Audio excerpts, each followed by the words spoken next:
Baaghi 4 teaser review. ఇక teaser ఎట్లుందంటే, ఎందుకు ఆడియన్స్ మీద ఇంత పగెందుకు, ఇట్లాంటి సినిమాలు చేసి ఆడియన్స్ ఏం చేద్దాం అనుకుంటారు. ఫిలిం ఇండస్ట్రీలో ఒక ఇష్యూ కామన్ అయిపోయింది.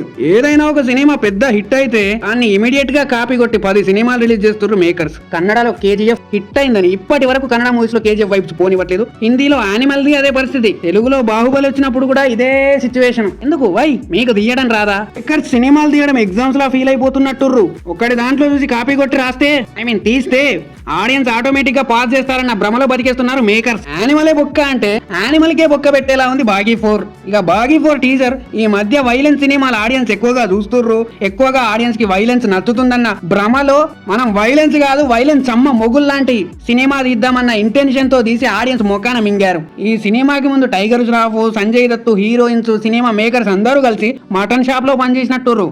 నరుకుడు మటన్ షాప్ నరికినట్టు. ఎన్ని రోజులు మటన్ షాప్ లో పనిచేస్తే అంత పర్ఫెక్షన్ వస్తుంది చెప్పండి మరి. ఇట్లాంటి సినిమాలు తీస్తే ఆడియన్స్ పక్కా సినిమాలు చూడడం మానేస్తారు డెఫినెట్ గా. ఇప్పటికే థియేటర్ కి రావడం సగం మానేశారు, ఇప్పుడు ఆ ఓటీటీలో చూడడం కూడా మానేసి దొబ్బుతారు. ఇట్లాంటి సినిమాలు చూడడానికి థియేటర్ దాకా వెళ్ళాల్సిన పని లేదు. సండే రోజు మటన్ షాప్ దగ్గరికి వెళ్ళండి, ఆ మటన్ షాప్ కూడా చూపిస్తాడు మీకు బాగీ 4.